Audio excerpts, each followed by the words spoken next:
Hey everybody, we're back. We're doing some fun stuff, keeping it rolling here.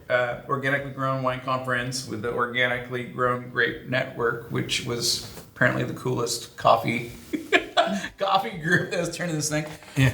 We're here with Rob Schwartz from Schultz. Schultz. It's okay. So Don't sorry. worry about it. I was looking at that and went the wrong way. From Lemelson, but there's other stuff that you do, farming and growing and raising. Yeah. So, I've been farming at Lemelson for 5 years, and it's really great. And it's about 125 acres, all certified organic. 5 sites, 3 AVAs. That's my main job, and it's great. Yeah, it's great because they want me just to do a good job. And Eric Lemelson's a great guy. They don't want me to cut corners, or they don't want me to. It's not like I bring it in under this particular budget. It's like, okay, you're good at your job. Grow good grapes, make good wine, and so it's a wonderful place. Eric's a cool dude. In my free time, for the last 5 years or so, I've been convening all my colleagues that are organic viticulturists or vineyard managers. There's some biodynamic people, there's some regenerative people, but everybody is unified under like the standards of just like organic farming as a minimum. And so for 4 or 5 years, I've been getting together with coffee and just kind of comparing notes, talking about our failures more than our successes, because it's like a safe space for peers. And we don't have our potential clients for consulting in the room. We're able to be honest with each other. Sure. And by having done that, we've been able to kind of all get together and become better farmers because we're like comparing notes. Lovely. And when I'm not doing that, I'm teaching part-time at Chemeketa College. I teach some viticulture coursework in Spanish and a little bit in English for vineyard stewards who are trying to kind of do the next thing and get ahead in life and understand the science behind why they do things. And it's been I've just been doing that for a few months now, and it's been really great. Yeah. And I really enjoy like the teaching and stuff. It's just, 1 night a week. So it's doable with a full-time job and some hobbies. And then in my spare time, my family, my wife and kids and I, we all have a small farm up in the Coast Range where we're trying to raise the cutest sheep possible by crossing like a number of different breeds. And then I let like my children decide who the cutest are so we can figure out who to breed with. And then I sell a lot of these sheep to different vineyards, and because sheep are hot right now, and sheep in the vineyard are hot, and I have the cutest sheep in the world. Right? So like, this is good. Yeah, this is good business plan. I mean, so there's never been a better time to get in on the sheep business. And if you're looking for a surefire investment, I think now's the time you should buy some sheep from me. And I can cut you a real bargain today only. One day only. Yeah. But most of my time is focused on the organic farming of wine grapes for high quality wine. And it's really interesting. I grew up working on corn farms in Iowa. Not as interesting as growing grapes. Yeah. Wow. It's just so cool when you think about the life of it all, and you got the sheep, you got the vines, and all the different produce. I mean, even corn. But when you think about those systems and all of this stuff, and this decision, the commitment by so many people here in Oregon throughout other aspects of ag, that we're so blessed to have such a deep and wide organic. Or at least responsible. I'll even just use the word responsible. Just people who care about the environment and a lot of these, it's great. And we have this community of people who are in the vineyard and wine world. These are my people. I like them all as people, and there's a ton of us now. There's 45 people that came to our last meeting, and they're all organically minded viticulturists and vineyard managers just trying to do a good job. I would like to get people in Portland to know that there's all these local farmers really trying to make really great wine and doing it organically, and we're just down the road. We're just down the road. We're just down the road, and That's where the stuff is. yeah, it's kind of cooler to be into European wines. I get it, whatever. But You can't afford them anymore. yeah, perfect. Great. Now, never better. Yeah, come on down. No, but it's just part of the local agricultural scene, and yeah, it's great. I moved to Oregon on a whim in 2008. I came here on vacation, and somebody offered me a job. I'd been learning organic grape growing down in Sonoma and Napa, and enslaved myself to a grape growing guru down there to kind of learn the ins and outs. And I'd heard about Oregon. That's right. And I came here on vacation, and somebody was like, "You should move to Oregon." And I moved here, and I was walking a vineyard, and somebody handed me. They were like, "Are you looking for a place to live?" And I said, "Yeah." And that's weird. And they're like, "Oh, call this number." And I ended up marrying her, and so now we got kids. And That sounds like. so I don't mean to be like telling everybody to move to Oregon and your dreams will come true, but I mean, so far so good But for it worked me. for you. I mean, I got some cool kids out of It's the the deal. cool kids and the cutest sheep ever. The kids are also cute. The kids are also. That's so cool. And it's fun. I love it. And our secret sheep project, if you really want to talk sheep, is that my wife is a cheesemaker. Oh. And so we had started with some dairy sheep. Sure. They're not great sheep. And so we're crossing dairy genetics into we're trying to create Oregon's own sheep breed, which would be a miniature dairy sheep, so that they can graze vineyards and we could make cheese from the vineyards, so you could have cheese and wine from the same hillside.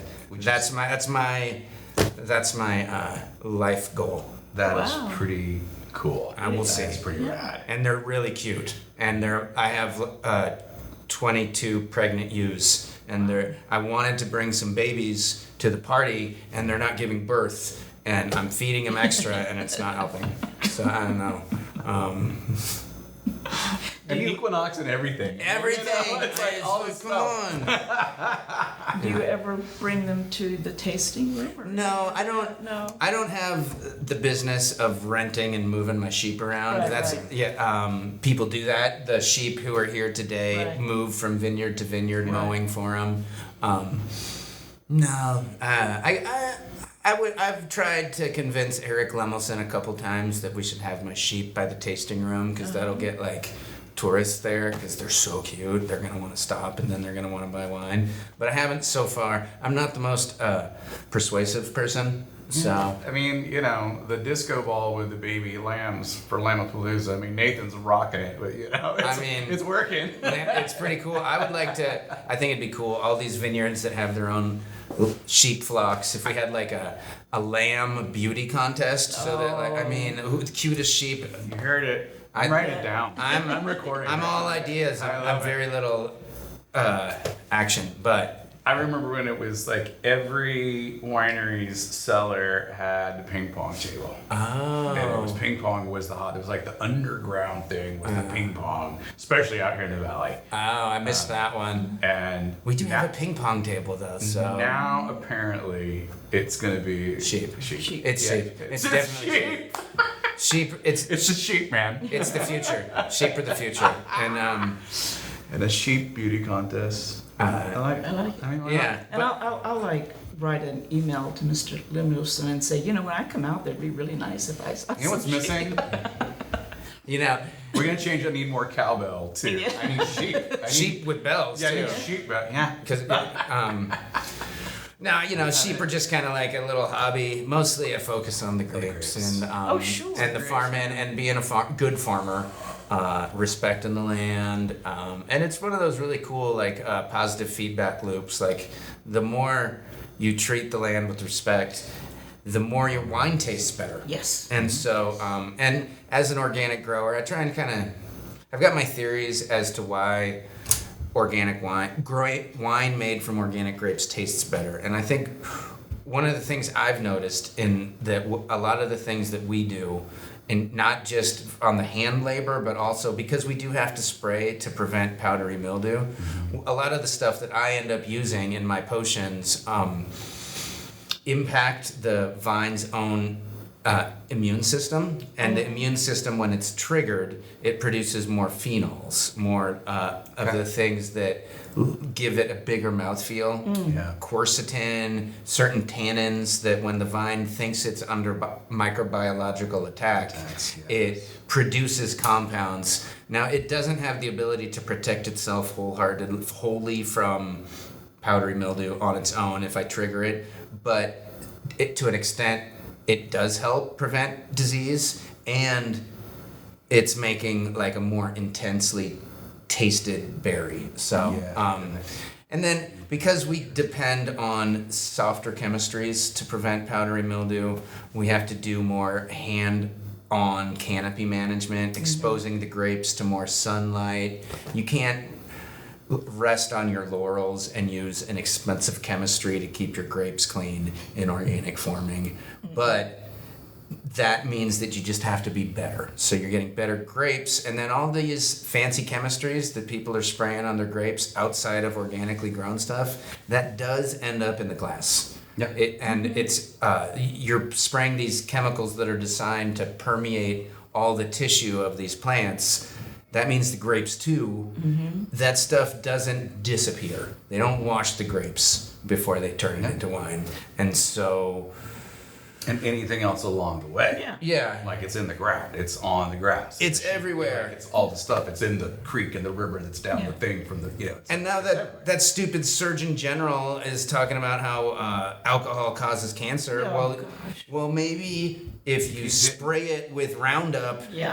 And whatever, maybe, but a natural product grown in the sun with natural products, it's good for you. It only makes you happy. You're asking a lot of the intelligence level of our powers that we right now. Come on. But Trump owns a winery. I know, because I got headhunted for a job there once. And I was like, I'm not moving to Virginia to work for that guy. No, he had one in Cali for a while too, right? Did he? I don't. And he bought someone in Virginia or over there.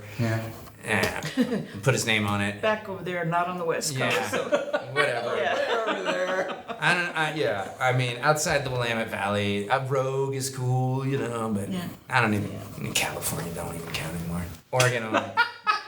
Well, I have certainly enjoyed this conversation. This is great. Oh, thank you. You're a lot of fun. Oh, sick. Well, come see you some more. Yeah, I'll be here all day, and come out to Lemelson and Carlton, and maybe I'll be there, and I think we're making great wines, and I hope you get a chance to try. Yes. And, what I've sipped this morning was lovely. And thanks for coming to this event and helping us spread the word. I'm trying to I feel like wine consumers want to know about the farming. It's just one of those 100%. things. And then all these grape growers in the room, they're super interesting and attractive people. All those wine consumers would love to meet them. How do we bridge the gap, When you said that earlier today, back in the cellar in the event space, I've been thinking about that. When you first said that this morning, and I'm like, you know what? I'm going to do a little thinking on it when we get back up next week, because I also need something else to do. Okay. But this is why we are here. Yeah. It's like, okay, so, all right, Rob, talk to whoever you think to get together. I know whether it's Dan or Di or Drew or anybody.